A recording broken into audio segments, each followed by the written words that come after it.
সেখানকার নাগরিকত্ব পাওয়ার জন্য এই ধরনের ছবি তোলা হয়েছে। আমি যেহেতু নাগরিকত্ব হতে চাইনি। শাকিব খানকে ফিরে পাওয়ার অপেক্ষা এখন আর করেন না অপু বিশ্বাস। যে তথ্যটি এবার নিজের মুখেই দিলেন তিনি। অপু বিশ্বাস বলেন, শাকিবের স্ত্রী হিসেবে যুক্তরাষ্ট্রের সিটিজেন আমি চাই না, সেই স্থানটা বুবলি নিজেই নিয়ে রাখুক। আগে কিন্তু অপু বিশ্বাসের সঙ্গে শাকিব খানের ঘনিষ্ঠ সম্পর্কের বিভিন্ন তথ্য অপু বিশ্বাস নিজেই দিতেন। শাকিব খানের সঙ্গে ভবিষ্যতে মিলে যাওয়ার সম্ভাবনা আছে কিনা সেই প্রশ্ন করেছিলেন উপস্থাপিকা। বিস্তারিত জানতে না টেনে সম্পূর্ণ ভিডিওটি দেখুন। বুবলি যুক্তরাষ্ট্রে পা রাখার পরেই গল্পের মোড় ভিন্ন দিকে ঘুরে গেছে।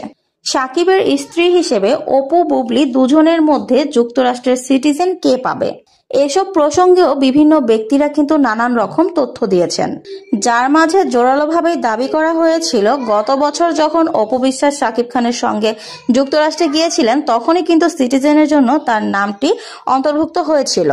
সুতরাং শাকিবের সঙ্গ দিলেও বুবলি কিন্তু আমেরিকার সিটিজেনশিপ শাকিবের স্ত্রী হিসেবে পাবেন না। সেসব বক্তব্যকে তুড়ি মেরে বন্ধ করে দিয়ে অপু বিশ্বাস নিজেই সত্যতা প্রকাশ করেছেন।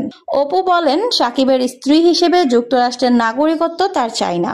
আসলে শাকিব খানের সঙ্গে বুবলির ঘনিষ্ঠ মুহূর্তের ছবিগুলো প্রকাশ হওয়ার পর থেকেই এরকম প্রশ্ন উঠে আসে।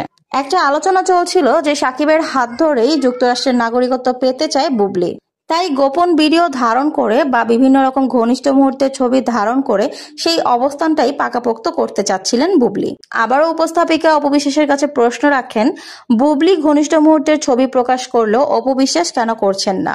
যেখানে অপু বিশ্বাস সরাসরি বলে দেন, বুবলি তো সিটিজেনশিপের আশায় এসব করছেন, কিন্তু শাকিবের স্ত্রী হিসেবে তার এসবের কোনো প্রয়োজন নেই। তাই দীর্ঘদিন আমেরিকাতে শাকিবের সঙ্গে কাটালেও তাদের কোনো মুহূর্তের ছবি বা ভিডিও তিনি প্রকাশ করেননি। অপু বিশ্বাস এটা নিশ্চিত করেছেন যে শাকিবের স্ত্রী হিসেবে তিনি যেহেতু নাগরিকত্ব নেননি, তো সেই হিসেবে তার জায়গাটি এখনো খালিই আছে, তো চাইলে বুবলি সেই জায়গাটা নিতেই পারে।